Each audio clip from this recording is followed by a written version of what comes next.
Hello and welcome to another episode of RETrepp.com. I'm Phil Gilboy, your host. Today I want to speak to you about farming. That's the cultivation of an area of houses and people to turn them into real estate clients. Now we all know what a farm is and what farming is, but why is it so difficult to do?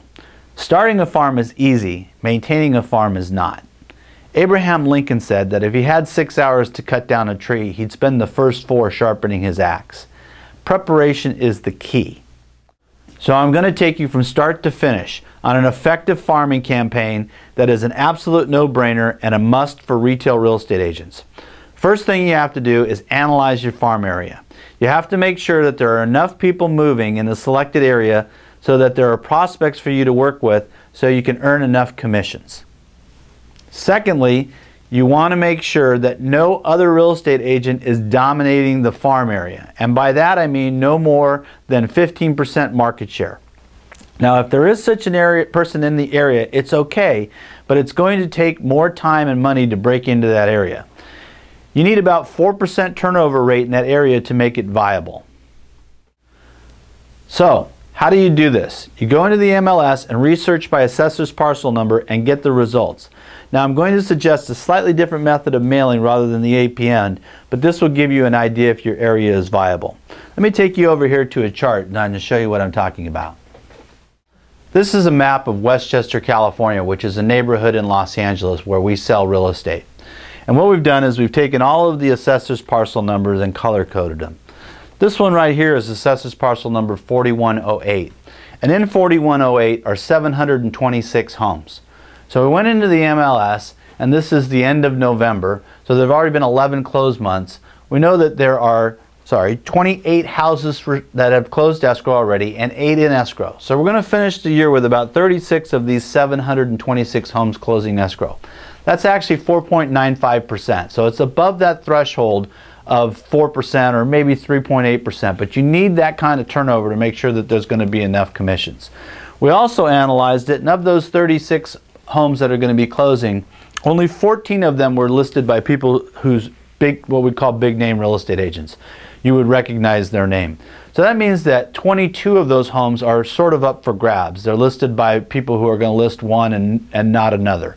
So this is a really viable farm. Now also the average price in this area is probably about $600,000. So you're talking about plenty of commissions, and with that accessibility in there, it really is a very great place to launch a farm. Okay, so now I suggested earlier that we're going to talk about maybe not doing it quite by assessor's parcel number. I want to introduce you to a new program offered by the United States Postal Service, and it's called Every Door Direct Mail. Go to USPS.com and search Every Door Direct Mail because it can really get your mailing costs down.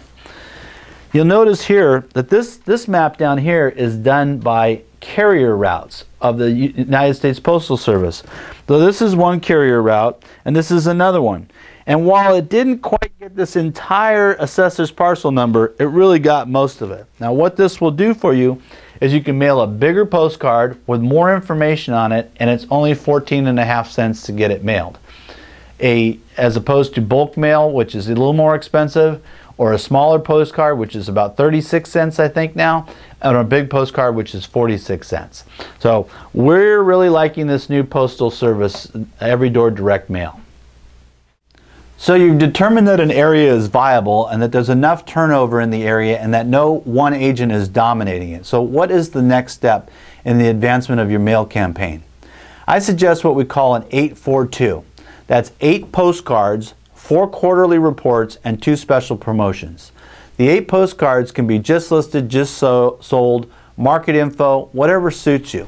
The trick is that you have a few of these be shelf cards. They're not property specific, they're not time specific in any way. They're just cards that can sit on a shelf and be mailed at any time. The quarterly reports obviously need to be created at the end of the quarters. That's what the quarterly reports do, is show the clients that you're on top of the market, that you are turning the information into market insight.